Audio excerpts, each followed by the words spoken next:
Welcome to the Weekly Juice podcast, where we discuss all things real estate, personal finance, investing, and entrepreneurship.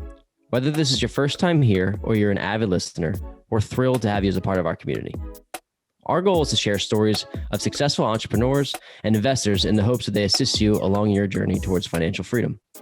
We discuss successes, failures, systems, motivations, experiences, tips and tricks, and key lessons learned over time. After each episode, you should feel motivated, empowered, and prepared to take action in your own life. Make sure to tune in every Wednesday to get your weekly juice.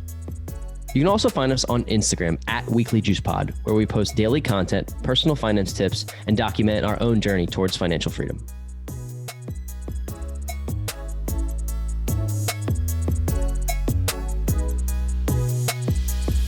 All right, everybody, the boys are back with another episode. This week, we interviewed special guest Shelby Osborne. She is a real estate investor, entrepreneur, broker, and U.S. military veteran with over 74 rental units and is in her early 30s. I hope you guys aren't tired because you're about to be woken up by a firecracker. We got your coffee. We got you woken up by a firecracker of energy here. She, Shelby, she said she was 31. Okay. 31. And yeah, she's 74 units. And she started out by doing this with a VA loan because she was in the military. So she got a VA loan. Her dad, you'll learn about being a conductor in this episode. Her dad, who told her, hey, this is really what you should do. Get a house. And then she kind of fell in love with the process here. And then found a sweet spot in her niche. Ex-military, she rents to military members and veterans and their parents that come down and visit them. Yep. So she kind of translated her portfolio from long-term to short-term rentals and has a little bit of hybrid. I just love her strategy. She found this perfect little she's using her knowledge, using her own niche of saying, I was in the military. I know what the people in the military are looking for. I'm taking advantage of all the events they have. The people in the military get stipends. So she knows it's secure rental income, almost like government housing Section 8 type in a way, where if the people aren't paying, she can go to I forget the word she used, maybe like their commander or something that essentially forces them to pay. And then turning this into short-term rentals where she's making $1,000 a month in cash flow on 18 short-term rentals. I mean, do the math there. She's absolutely killing it. That's just in one half. Then the other, that's just 3/4 of her portfolio is her long-term. It was a very, very good episode. We do get into the details and nitty gritty, and we kind of talk a little bit about what makes her tick, like we always do at the end of every show. What do you think? We bring her in here? Yeah, let's do it. Shelby, officially welcome to the Weekly Juice podcast. Corey and I are thrilled to have you here. As we mentioned previously, we've been following your story for a while now. Incredible stuff that we've learned, and we'd like to share it with our listeners. So if you could give a little brief background on yourself, who you are, where you're from, and then how you got into real estate investing, why you picked real estate as your vehicle. Oh my gosh, so many things. Well, first of all, thanks guys for having me. I'm really excited to be here. Okay, so where I came from, who I am, I guess. So yeah, I went to the University of South Carolina and graduated and commissioned into the Army. So I did ROTC for 4 years because Uncle Sam was like, hey, Shelby, we'll pay for your school if you pay us back afterwards. And I was like, you know what? I'll do it. So I graduated and I went into the Army as a second lieutenant, and my first duty station was in Fort Lewis, Washington. And that's where my dad was like, hey, Shelby, there's this thing called a VA loan where you can buy a house with 0% down. And I was like, whoa, okay, that's actually not a bad deal. So I bought a house when I first moved as a second lieutenant. I was 22 years old, and I did not think more about real estate at all. Never intended to be an investor. I actually had no idea what I wanted to be when I grow up. Sometimes still feel the same. But so I was in the Army, and the 4 years came up and I didn't know what else I wanted to do. So I decided to stay in a little longer, and PCS is what they call it. So changed duty stations to Fort Bragg, North Carolina, which is the center of the universe, so they say in the military world. And I was in the airborne unit. I was jumping out of airplanes. I did the rappelling out of the helicopters. I did the whole Army thing, and was scheduled to deploy. And the Army kind of messed around with my life a few too many times. And it really got me thinking about whether or not I wanted to live that life forever, where someone was in complete control of my time and told me whether or not I could travel outside a 250-mile radius on the weekends. And I started looking for different options. And I was like, yo, that condo that I bought when I was 22 is now worth $80,000 more than when I bought it. And I put a tenant in it and it's making money every month and I'm not doing anything really, like had a property manager. And I was like, you know what? Like real estate, that sounds pretty cool. So a lot of things fell in place at one time and I decided to get out of the military and get my license agent thing to support my dream of being an investor first. And then was that too much story? No, that was the perfect amount of story. I think this is a really interesting way that because you kind of did fall into it. Like you fell into it based on some good advice from your dad, which is awesome. Totally. Shout out to your pops there, but you fell into it a little bit and then you realized it was a good thing, which is one thing. But then people don't know your story. If they're listening to our podcast, maybe they do, but you have over 80 units now and you're in your early 30s, right? So like you didn't just like, what's that? 74 units. Sorry. Okay, got it. 74. Don't inflate it. Okay. Yeah. So 74 units in your early 30s. So you really turned up the gas. Yes. What about it was like this went from this is a good thing to like, no, I'm going to make this my thing. Yeah. I kind of downplayed the level of frustrations that I felt in the military. Probably it like entirely lit a fire within my soul about how passionately I felt about not wanting anyone to control my future. And that completely drove me at an insane pace. And I was very fortunate to have met a few like-minded people, and we began building a community of completely like fire-driven. Like every time, you turn around, they're doing something else, which pushes you to go further. And then you partner on a deal. And before you know it, you're like, how the fuck did this happen in just a couple of years? So a lot of things like that fell in line, if that kind of answered your question. We're the same way. It's just, you have I don't know how to explain it. It's almost like it's kind of like the entrepreneurial gears a little bit that you just can't stop. Like no matter how hard you try. Yes. That's how I look at it. Like that's a little I said something the other day. I forget what it was, but it was like, it kind of explained it perfectly where like, you almost have to try to shut it off in a way. Yeah, you can at this point. And we've built this community of people in the fire movement, real estate movement. You just, like you said, you see someone doing 5 other things and it seems like 2 days and you're like, okay, I got to keep going. I can't just be lazy because the time never stops, right? It keeps going. And there's people that really take advantage of it, which is cool. I think that's why we like our partnership as well too. And I don't know if you feel this way or if you have a partner at all, but we balance each other out and like keep each other going. Like it's an accountability partner, not only as like an equity partner. Right. So totally. I really like that aspect of it in the whole real estate game, but yeah. So why don't we talk about you figured out this was a good idea. You kind of built some partnerships and you were on your way. So what was kind of your first moves? Like, how did you start to build this portfolio of 74 units? It hasn't happened in that long of a period of time. What was your first, couple moves that you made? Yeah, for sure. Okay. So I had that one from back in 2013 when I was 22. And then we're at almost 2018. We're at the end of 2017 at this point, and I'm still in the Army, but I knew I wanted to go now. I was about to get out in the beginning of 2018. And so I bought my first purposeful investment property, which is a duplex. And I put 25% down because I, did not know all the ins and outs of all these strategies. And I was just like, I need to go now. These numbers work. And I did. And I closed and I was like, wow, I can't put 25% down a lot of times because that's a lot of money. And I have to be able to be making a shit ton of money if I want to keep doing this. So I used my VA loan again for the second time. And this time I bought a quad. So I got 4 off of that one, lived in one, rented out the other 3. And then by this point, I was out of the military. I did not have a W-2 anymore. So, and I didn't know all of these different, that you don't need a W-2 to keep investing. So I was like, oh my gosh, how am I going to keep doing this? And I aggressively pursued private money as an option to do the first strategy. Because, I fell into the bird and I'm like, wow, you can buy something, you can put all of this work into it and you can recycle funds over and over again. Wow, we can do that. And you speed up the clock. You only, you have that chunk of money that you can use time and time again. And it was really the bird for me for there on out.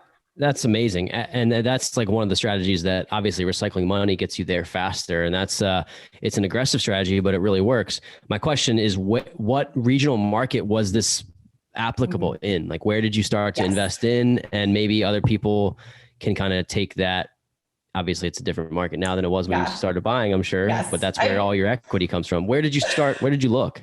I've totally screwed up this market for the rest of Fayetteville, but Fayetteville, North Carolina Oh, cool. is, exactly where I have the majority of my portfolio and where I did all of the bird deals back in the glory days before myself. And then my whole community got really loud about it. And now there's lots of investors in Fayetteville, North Carolina. So, but I was about to say, we know a few. I've heard Fayetteville. Yeah, we have. But I heard it's a great market too. it is. So And even still. that's great. Can you talk about the pricing on some of these? Like, I know you said you use your VA loan, but just for someone to get an idea, like, are you paying like Sure. 2, 3, 400,000, or go from like give us, I guess, your quadplex on, like, how much was that? Sure. Yeah. So my quadplex was 250, and that is for Fayetteville. Like, oh my gosh, you're spending $250,000 on anything. That's so much money. Like, Good. It's not for Philly. So Wow. Yeah. We need to move.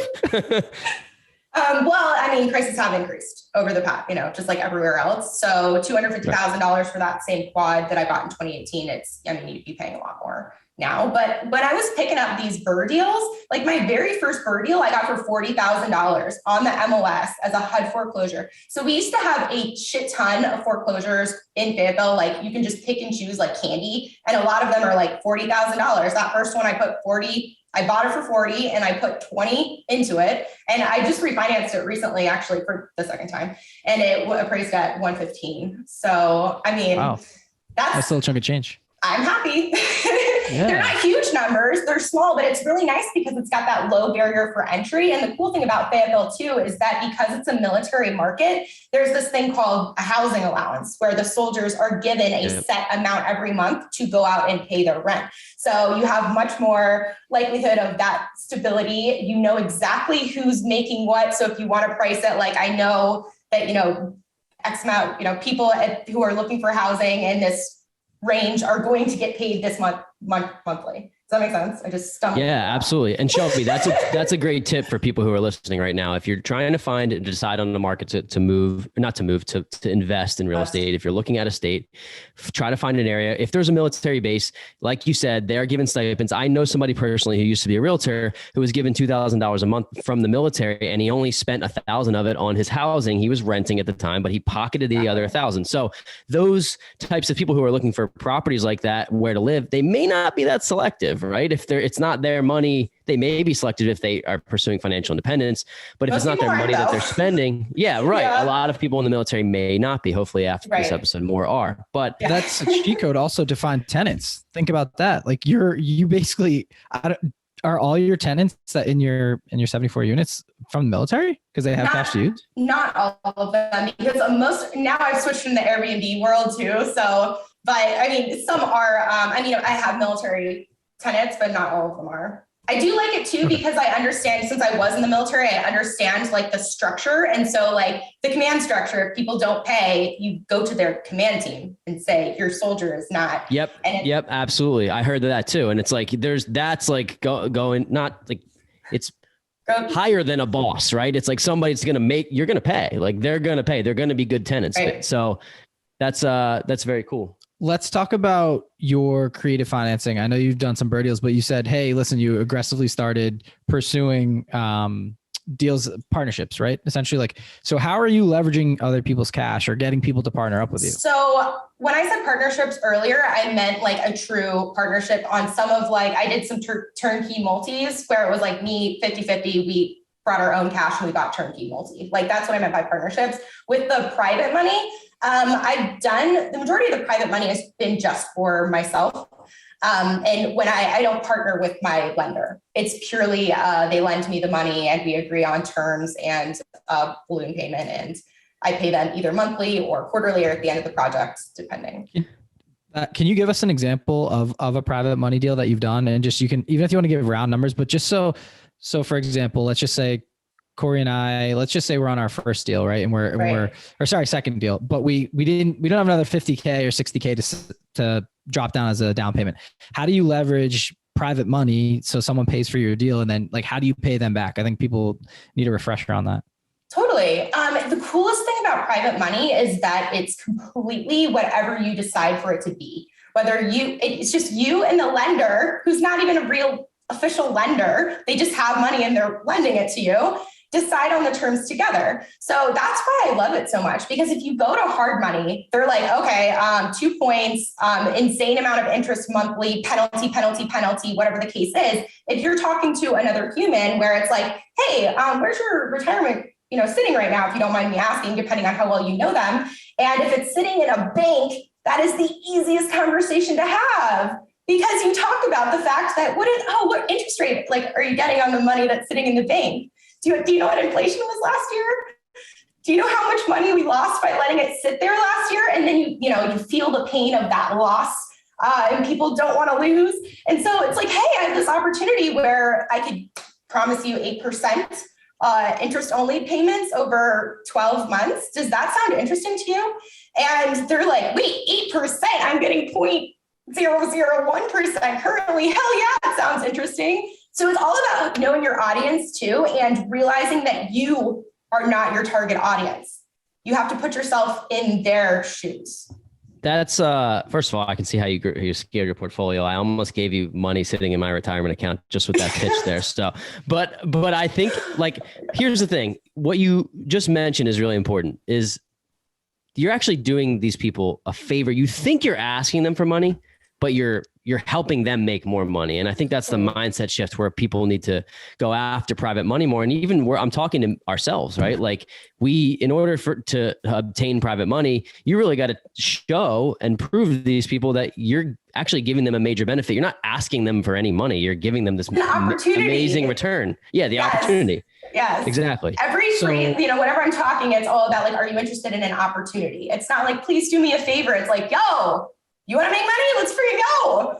Yeah, exactly. I love that. So let's just say, for example, so you explain to someone, right? Hey, inflation 6.2%. You're losing 6.2% on your cash. I can make you 8%. Here, what are as an example set of terms? And then would you pay them monthly? Is it annually? And then once they're fully paid back, are they out? And then the property's fully yours? How's that work? Yeah, so it all depends. So usually it usually goes different the first time we do business together, and then every time afterwards. So this is the way it's normally working, is that the conversation happens and somewhere it's around, I've had 7 or 8% interest only on the money with no points. So I'll pay for the wire fee and then I get the funds, and then starting the next month, if that's what they choose, then they'll receive the interest only payments. Some people are like, just keep it and give me a lump sum at the end of the project for that 8% as how much time you held it, which that works too. But depending on their level of confidence in real estate and their experience and stuff like that, sometimes it's a promissory note, a personal guarantee, a lien against the property, any of those things, which I've done so many times. The attorney, loop them in. Would you like to speak to the attorney? Here they are, the whole 9 yards. And then after the project is over, they're like, okay, do I have to get it back, or can you just keep it? Can we do another one? Yeah, I like that. Yeah. And then it's cool because they're like, do we have to do this? It all goes with the conversation, but do we have to do all these little things every time? How about you just keep it for 5 years? Just go with it for 5 years, reuse it. And at that point in time, we can retalk if I want it back or not. So really 5-year balloons are great. Yeah, that's amazing. Yeah, that is amazing. You really dumbed it down, honestly. That's perfect. Just thank you for that. We're slow. We have slow. No, we've had a lot of people explaining this, and it's just a little bit more. The way you broke it down seems so simple. And we were doing research on HELOCs recently too, and it seems pretty similar. Just rather than you're using your own cash that you can continually reuse. So I like it a lot. It's food for thought for people that are sick of saving up over and over 50K, 60K, 100K just to drop into properties. And then you see your bank account go to zero and you have to start over again.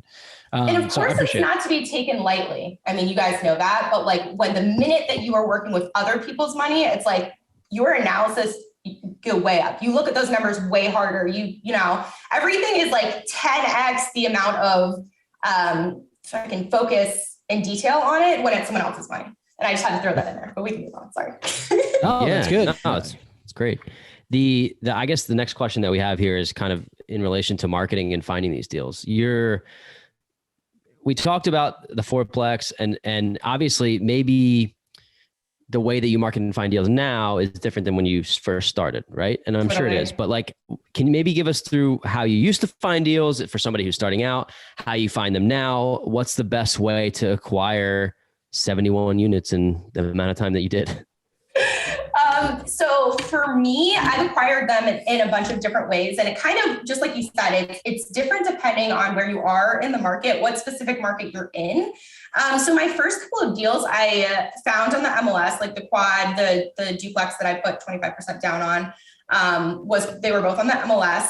And then my next one was that had foreclosure also on the MLS. My next three were off market, and it came from driving a neighborhood, seeing a really shitty for rent sign in front of a 6-unit apartment complex and being like, that guy hates his life. So I called him, and turns out he did hate being a landlord, and ended up buying that one as well as the duplex. He's like, I don't want these anymore, please.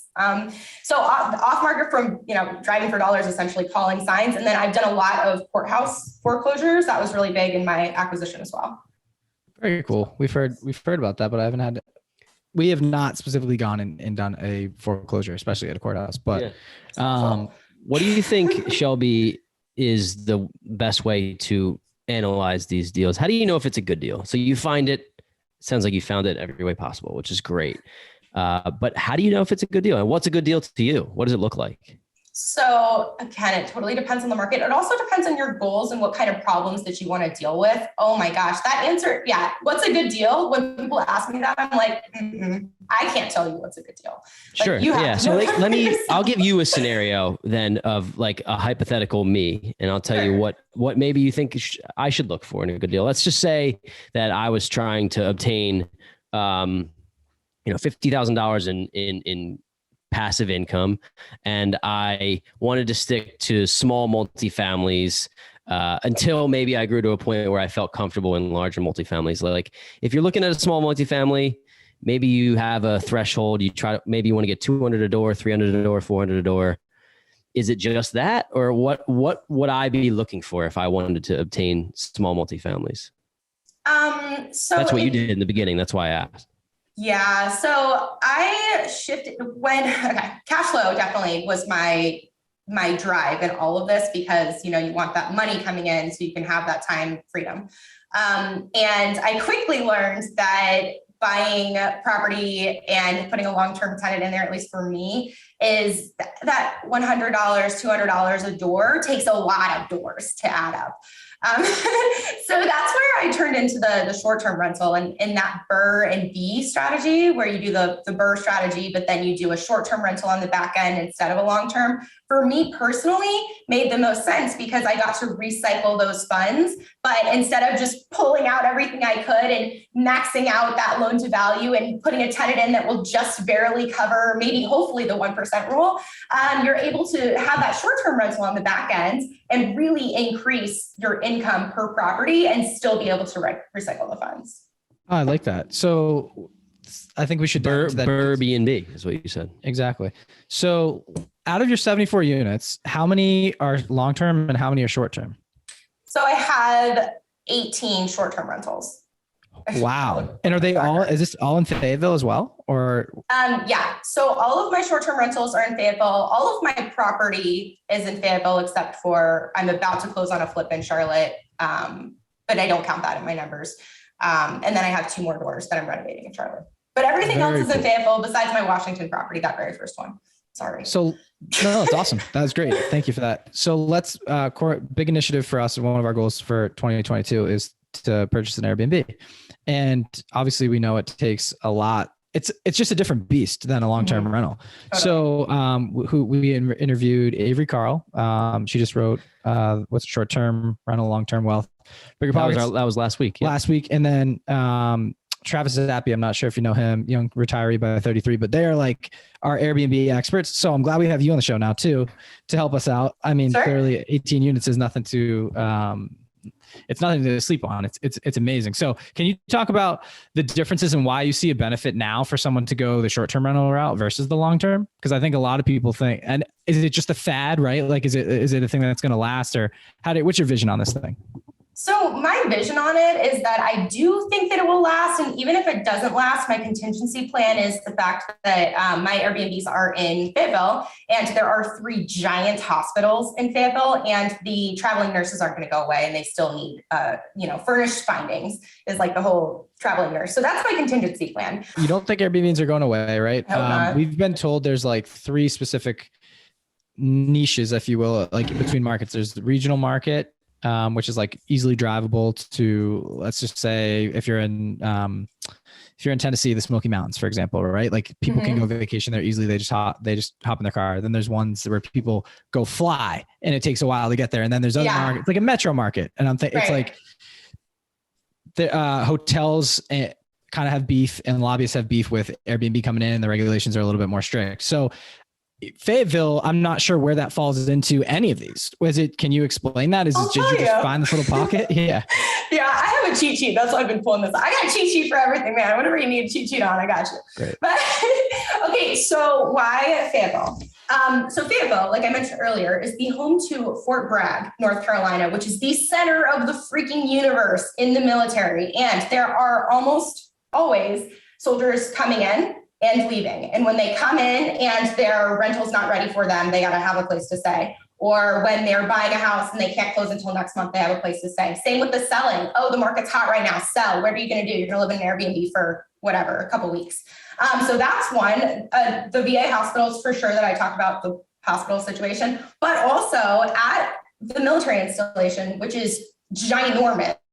There are deployments where that's when people go off, to deploy, and their families all come in to say goodbye. There's redeployments where they come back. The families come in to say, welcome home. There's retirement ceremonies. There's promotion ceremonies. There's Thanksgiving where their soldier can't leave the barrack, but mom's going to come down and get an Airbnb to cook the turkey. Like, this is a huge magnet. And also it's the direct halfway point between New York and Florida, down 95.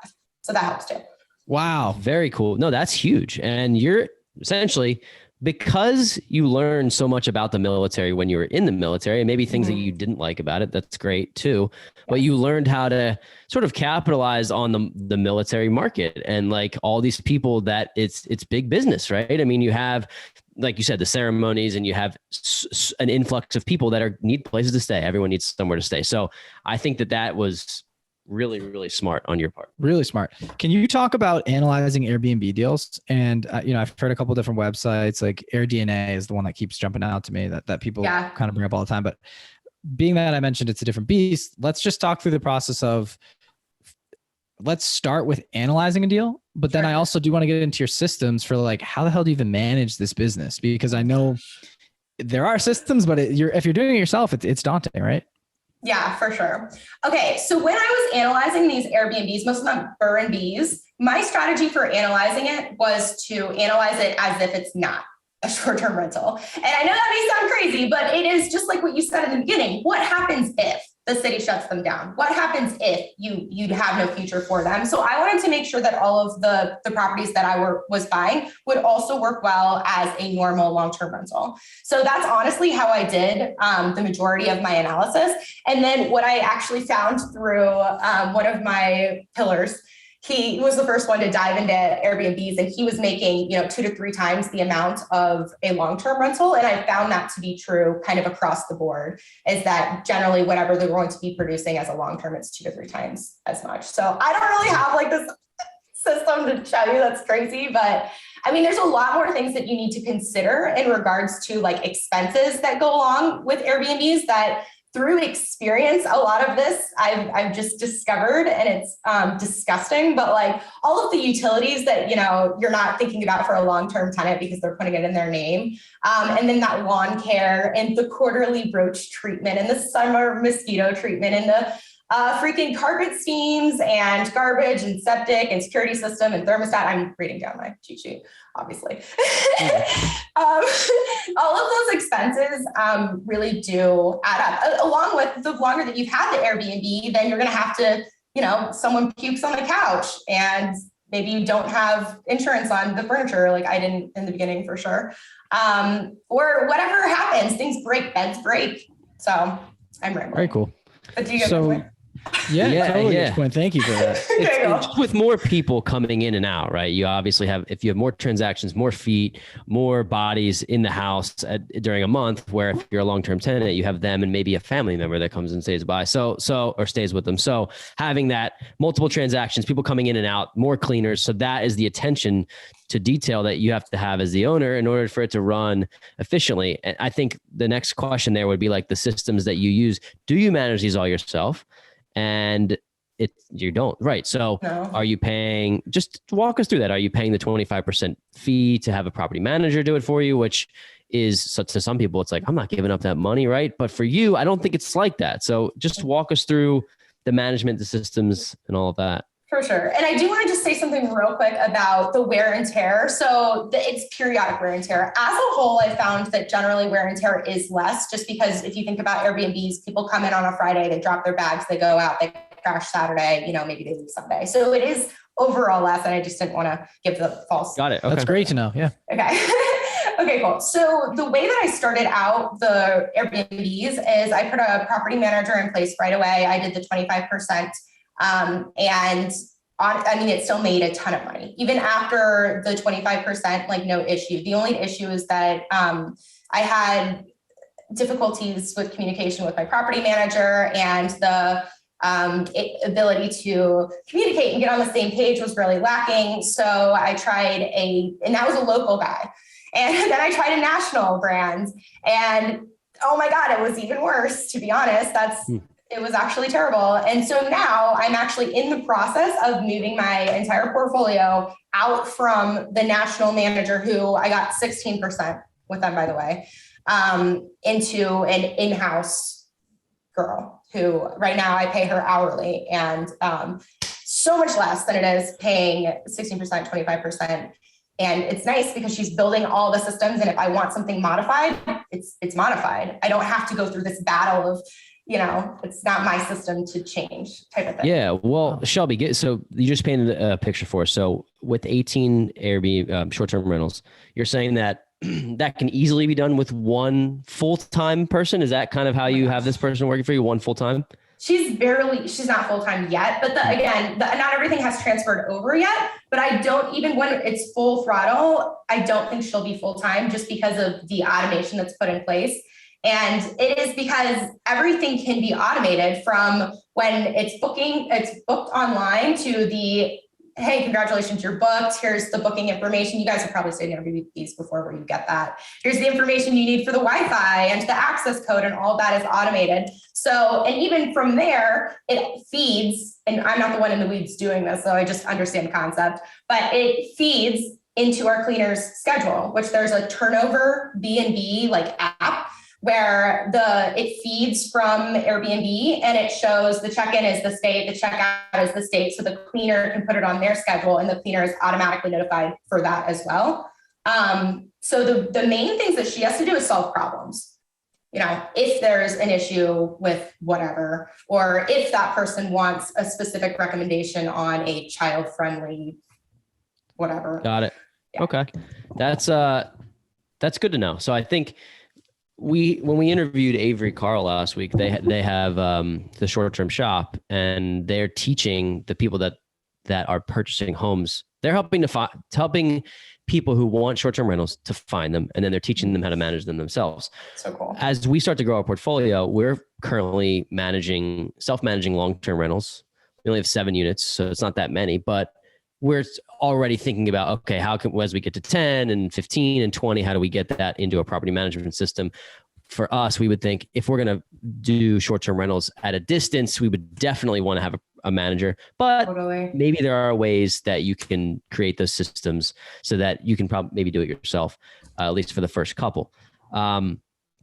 Great. I think that was awesome. Did you have anything there that you wanted to add? I just had one. I want a fun one, and I don't even know if you would even have this because you have someone else managing this, but any war stories from an Airbnb that's like, or not an Airbnb, like short-term rental, just like something went wrong. So we always have some interesting stories from our investors. Yeah, we always have. So I have the basic stories about like, yeah, there's been parties there and whatever, but there was a really fun one for my friend, Michael Glassby. He's an investor and actually he'd be really good for the show.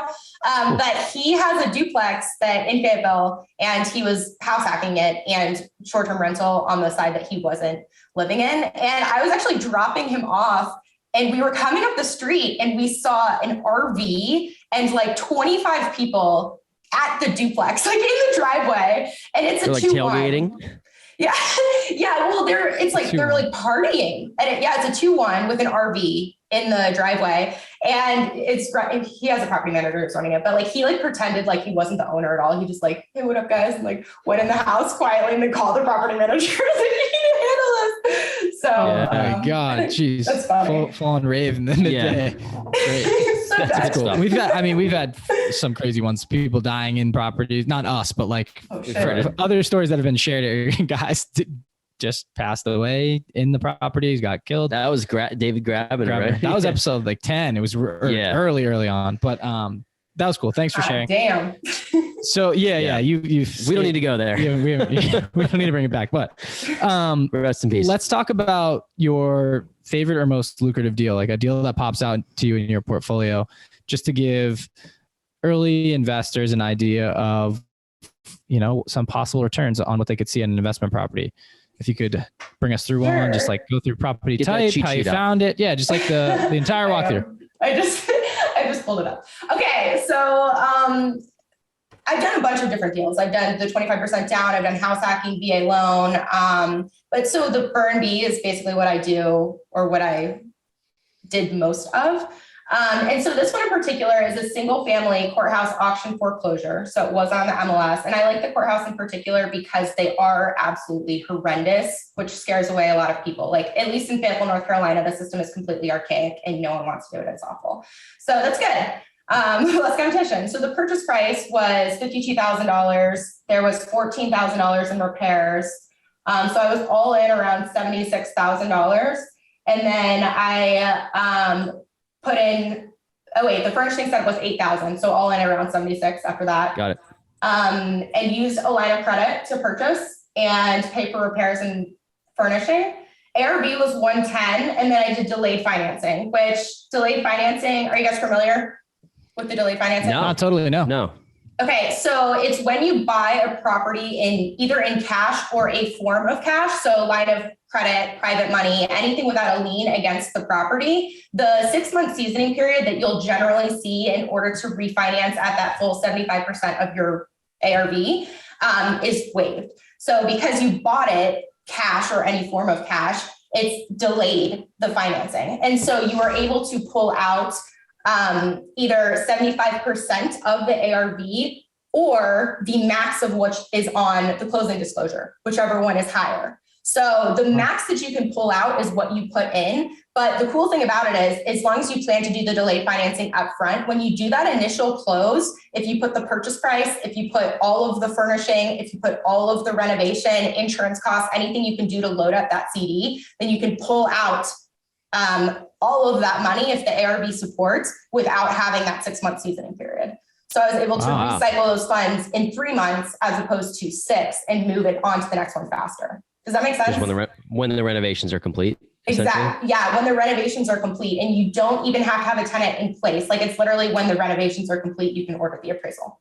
So that's incredible. When you said you bought it on a line of credit, because this is inception of recycling right here. When you bought it on a line of credit, was that a home equity line of credit from a different property? Oh my God. And unsecured lines used to be a thing at First Citizens Bank.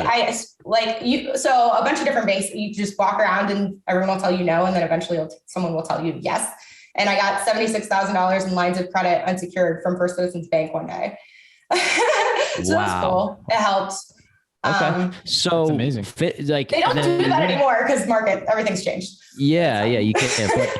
But what did you do with that property? Did you end up renting it out? What was the next? Yeah. Okay. So I put the furnishing on the CD. So I was able to pull that out as well. And it was fully furnished and now it's a short-term rental. And on average, my short-term rentals do about $1,000 in cash flow per door. That was actually going to be my next question. So yeah, do some math there, people. And that's 18 after of those. Well, it sounds really great until, you buy that 1830 property, which that's a whole, and then, it looks really good. And then the plumbing should have been completely redone and wasn't. And it's real estate is a long game. Everything sounds glorious and then you're living it and then it still is really great. But I would just say that make sure you're thinking long-term. It's a marathon. It's not a sprint. Totally, Shelby. And honestly, a lot of that's the cost of doing business. And the good news about when you run into those problems as a seasoned investor with dozens of units is that you can sustain the hits. Exactly. What you don't want that to happen is if it's your first or second or third. And then you get a sour taste in your mouth about having to do $10,000 worth of repairs. You didn't know what you got yourself into. You think it's a firestorm and you kind of lose the luster. But if you have, I don't know at what point in your journey you bought this property, but if you have 15, 20 units to sustain, those hits are just going to come. It's just part of it, right? Exactly. And they've already come for us. I had to redo a bathroom, redo furnaces, roof, what you name it. But you kind of keep your eye on the prize in the long game and it all comes out in the wash for you. Exactly. Yeah. So what's given you the most peace of mind having worked in the real estate investment world? And I'm thinking like specifically Corey and I are at the point where we're looking for as much peace of mind and time freedom to go analyze, find, network, get more properties under our belt. And we're thinking about transitioning to getting a property manager. And because we're self-managing right now, most of our properties are like an hour away. So it's not crazy. We're not going to them to fix them anyways. We're calling someone, but it's just, totally. It takes a break. It pulls you out of your day. Right. And you just can't get back in the flow on certain things because a firestorm happens or whatever it is, like just random plumbing things, just a pain in the ass. Even if it takes 20 minutes, it's a pain in the ass. Fire company's there and you have to replace the furnace and the oven at the same time because there's carbon monoxide in the whole house, the whole stuff. The roof's leaking. Yeah, it's great. There's a million things, but things you just don't want to be on the phone for. So peace of mind for us, a goal this year is like, hey, listen, we're just going to get a property manager and just call it a day so we can move on. Have you done anything within your business that has given you peace of mind and let us know what that is so we can potentially take that extremely selfishly, let us know. Dude, the biggest thing for me is the team. And by the team, it can be whatever you want it, but it's like your lenders are your team, your attorneys are your team, brokers are your team, inspectors, your property managers, your bookkeeper is your team. And having the right people will give you the total peace of mind. And they're not easy to find. Like not every person you talk to is going to be the right fit. Eventually you get to the point where you can identify it quicker through pain and through experience. But yeah, property managers was a great way to start. So I self-managed up until I had 16 doors. And then I was like, no, fuck this shit, man. So yeah, property manager, the long-term property manager works, the short-term property manager works. And for me, I have finally found almost in every single piece of the puzzle, whether it's my investments or whether it's my real estate brokerage business, that I have the right people to handle almost any problem. And it's all about the people. It really is. I love that advice. And it is. And we have a great team in place. I mean, I know if I'm thinking who's our contractor, you're thinking of the same guy right off the top of your head, our boy Joey. So it's like, we know that if you have a contractor, a lawyer, it's just somebody to call, a guy or a gal to call in that scenario, that obviously helps us out. And we're being modest with it, but like we do self-manage, but we don't go to our properties. We do have a plumber, we have a handyman, we have a contractor. So it is somewhat organized for us. And I think that's kind of the way to get yourself out of it. If you're driving to your properties by yourself, trying to think that you have to do everything, I can tell you for sure you don't. That is something that we're not the handy guys anyway, so we wouldn't be doing that. It's actually, I can't believe I said we self-manage when we literally don't go to the property at all. We just we call people. We just don't want to, and we're that lazy. We don't even want to be the liaisons anymore. We're like, nah, just call me if it's over $500. We'll be good with that. Yeah, seriously. Exactly. Two of my favorite things is when something comes in, it's not when am I going to do it, it's who can do this. So that change, that change in the mindset. And then the other thing is, does it require my brain to do this? If it doesn't require my brain to do this, then somebody else should be doing it.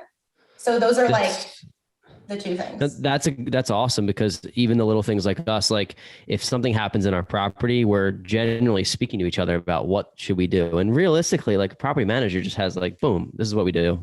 And like, we don't care if it's, that's the thing. If it doesn't fucking matter, Like, it generally almost 100% of the time doesn't matter at all. And if we call each other and say, hey, dude, what do you think we should do that?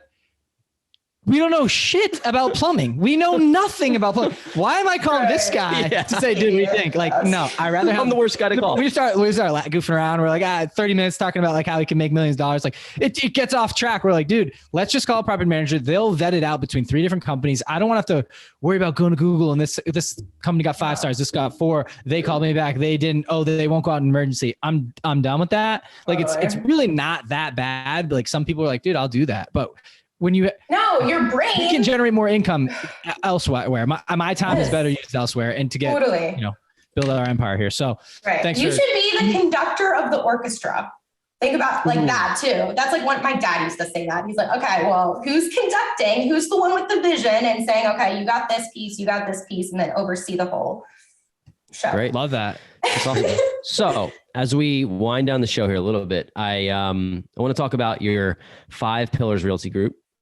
Because the way that you earn your active income, you're a realtor, right? That's what you do. Great. Yes. So if you could talk to us about kind of the 5 Pillars team and where you are and what you provide for your clients, it'd be cool for people to hear that. I am so obsessed with my team. It's sickening. Tell us all about it.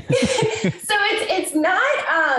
it's become a community. It really has become a community. And I'm far more focused on the agents than I am on, like you said, what do you provide for your clients? Like, we're fucking great. We really are. Like, go to Google, check our reviews. We're fucking great.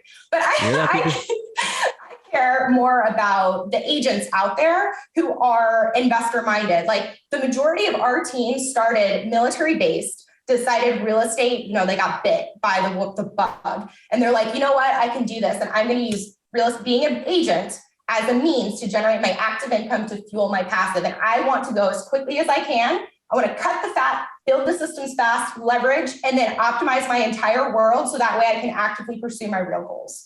And of course we want to help people along the way, but like, that's where I'm passionate. I'm passionate about like finding that person who's fire in their life and they want to do an amazing job at all the things. They want to build their systems right and then scale. So that's what we're about. That's amazing. Speaking my language. Yeah. Yeah. You need anybody to join your team? Let's go. Yeah. We're nationwide. But you did ask where we are. So we are nationwide. If anyone is looking for a freaking community of other people like them, then hit me up. That's awesome. Yeah, that's great.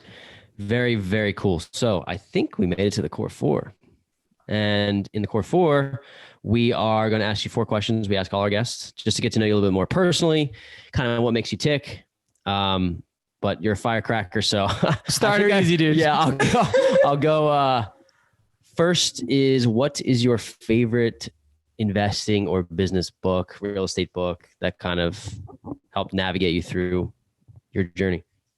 So the one that had the biggest impact on me, not even a real estate book, was the Miracle Morning Millionaires. That Miracle Morning Millionaires book changed my whole fucking world. And it is one of those things where it's kind of like whatever book hits you at the right time. So maybe that's not the exact book for that person, but I needed it at that time in my life. I was dying and it changed everything. And I still do Miracle Mornings to this day. So I was going to ask you, Shelby, you sound like and look like the person who may be waking up at 4 a.m. Are you all over it? Like 4 a.m. is my wake up time. Yeah. I don't know. I mean, it's 8:30 our time. I don't know what time it is your time, but you're in the Eastern time zone too, right?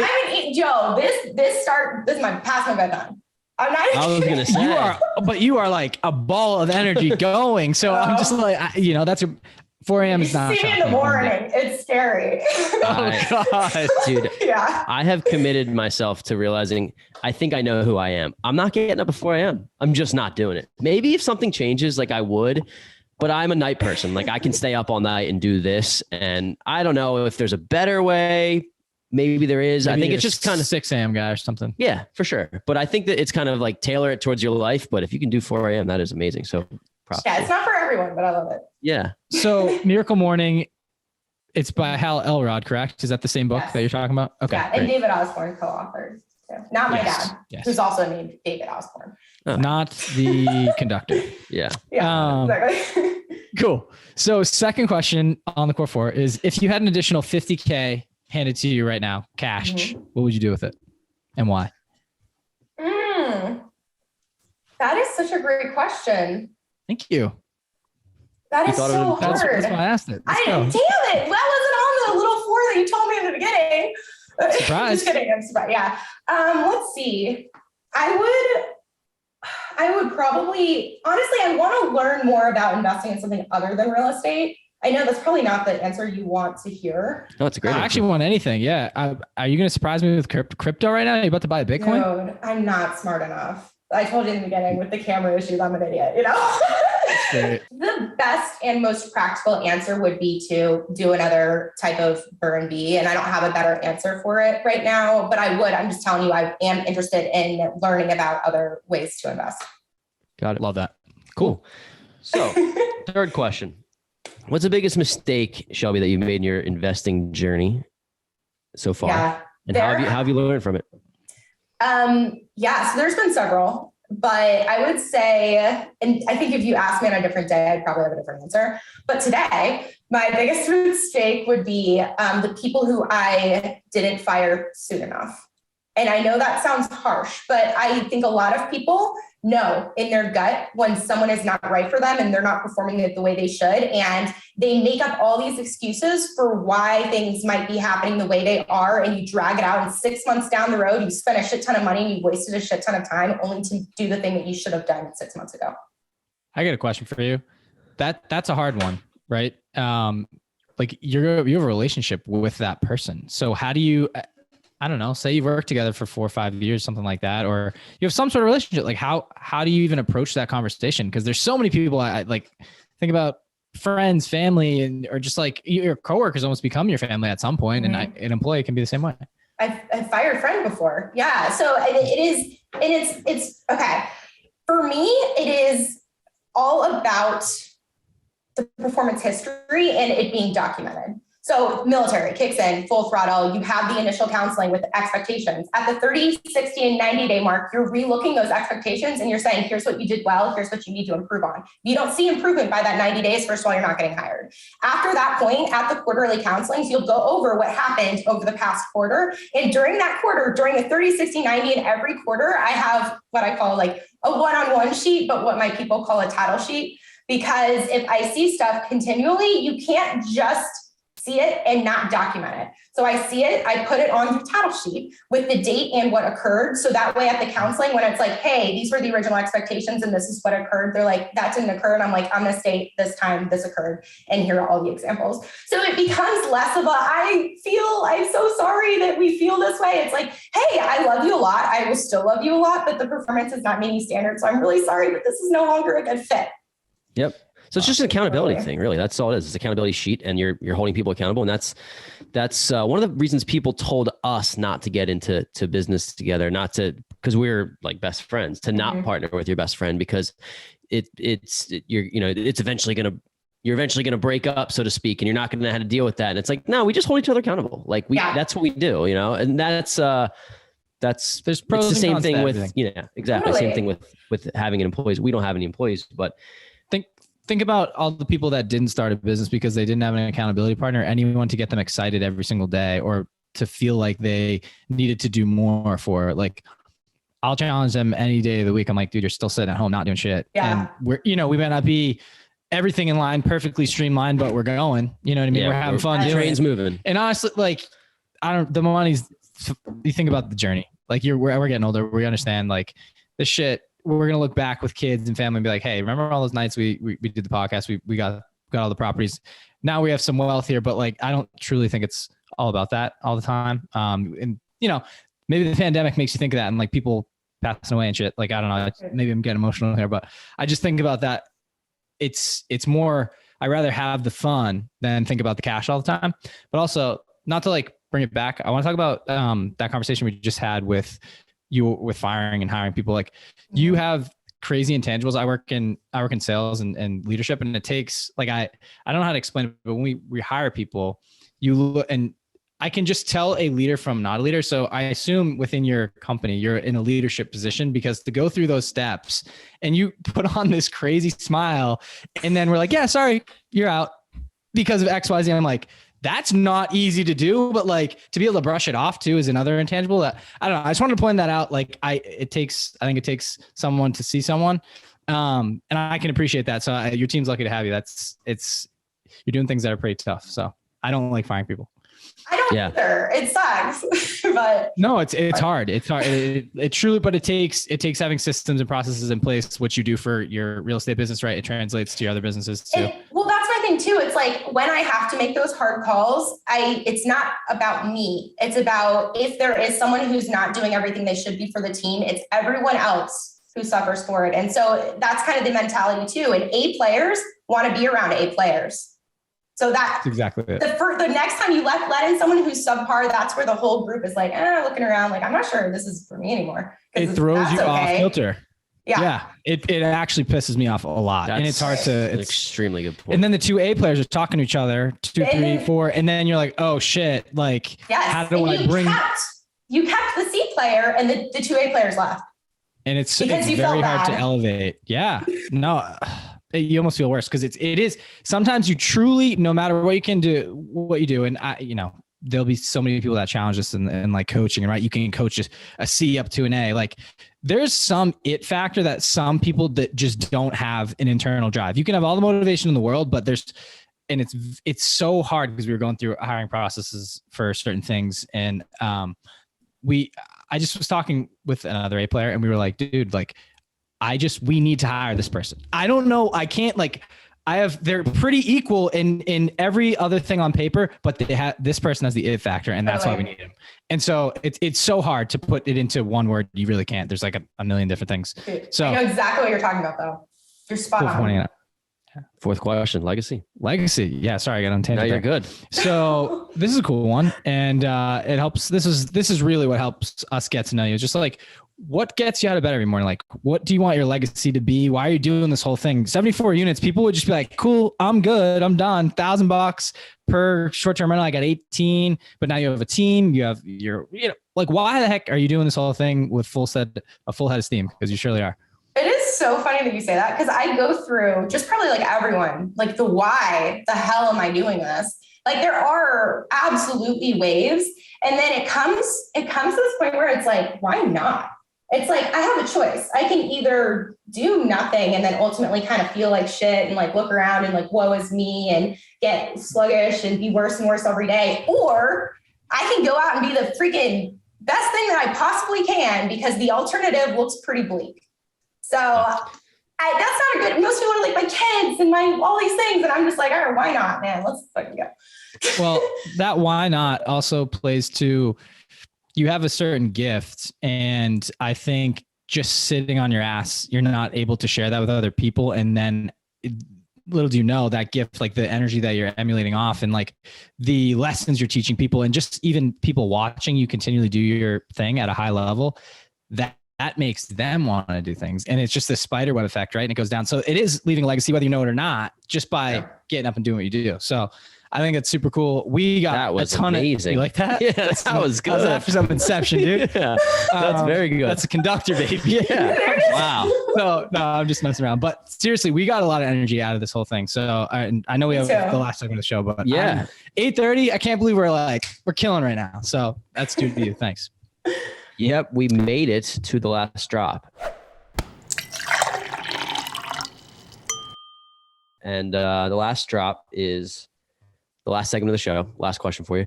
Knowing what you know now, Shelby, what advice would you give your younger self? Maybe think back to, I don't know, late teenage, 18, 19, 20-year-old self. This, again, ask me on a different day, I'd probably come up with something different. But what just hit me right now is that what I would tell my 18-year-old self is that no one fucking cares what you're doing. So when I was 18, I was like, well, if I do that, what are they going to say? What will I look like? What will they think? Okay, no one's fucking watching me. They're all caring about their own selves in their own freaking worlds. So I might as well just leave that insecurity and that amount of energy that consumes you wondering and caring what other people are saying about you, which is nothing, and pour all of that into whatever brings you the most energy and puts the most impact on your most important next step type of thing. That's really cool. It's so crazy how priorities change. I'm just thinking of like 18, 19-year-old self, me thinking I'm like 18. I don't know, like maybe senior in high school, freshman in college, right? You're just like, it's just a whole different ball game. You're thinking about like, what am I going to wear today? How am I going to look? Got to go to the gym. I got to go like, we're going to this party tonight. Like, I got to go to class. I don't know what I want to do with my whole life. But then you get out of school, and this is just kind of like our trajectories, people that went to college or whatever then you're going through the motions, and then one day you're done and you're like, oh shit, I have to like go make money now. And then you start making money and you're like, oh damn, I don't make enough at all. This is horrible. Like, how did this guy afford this car? How does he afford to buy this house, or she? And I'm like, okay, I got to change things up. And then you get into the cycle of like, do I stay in this company because it's a nice name, right? Like, do I feel fulfilled? And then you see entrepreneurs like, damn, that person's working for themselves. They must have so much time to do whatever they want. And then you become an entrepreneur and you're like, oh shit, I work 100 hours a week. Joke's on me. Absolute joke. So, but it is a little bit more fulfilling, right? You like, it's your baby, then you help grow it. So I don't know. There's a lot of different things that go through your head, and like every stage of your life, the older you get and like the more experiences you go through, it changes. So I don't know. Like, I'm thinking if I was asked this question, 18, 20-year-olds, obviously everyone would say start younger, right? Like, I wish I knew what I knew now back then, but no one does. So I don't know. I appreciate your answer. That was good. Yeah, it was a great answer. So thanks, guys. Shelby, we really appreciate you coming on. This has been awesome. It's been a pleasure. If people are really interested in your story, they want to learn more about you. Maybe they are looking for a property. Maybe they want to be another rock star on your team. For whatever reason, they want to network. What's the best place for people to get in touch with you? So 5pillarsrealty.com, there's a contact section if you're looking to work with us, either as a client nationwide, or if you're an agent who wants to be a part of our community. So that's a great place for that. Or if you just want me directly to, Instagram is actually a great place to go. It's Real Estate with Shelby. And I just started a YouTube channel. I posted my very first video yesterday. It got to be better next week. But yeah, Shelby Osborne on YouTube. Perfect. We will link all that. We'll link all that in the show notes so people can find you. Cool. It was an absolute pleasure. Thanks so much. As I said, the energy was appreciated. It got us going. I know it's a late one for us. 100%. And we know it's past your bedtime. You know, you got to get up. You got to get up in 3 hours. So. You guys. But thanks for coming on. We love it. Thank you so much too. I had a great time. Appreciate you guys. Cool. Thanks for tuning in this week. If you enjoyed the show and like what you heard, please subscribe, share with friends, and leave a review on Apple Podcasts. The more ratings we get, the more eyes we'll get on our show. And in turn, we'll be able to provide you all with high quality guests. It's simple. Open your podcast app, type in our podcast name, The Weekly Juice, click on reviews, and let us know what you think. Thanks so much, and see you next week.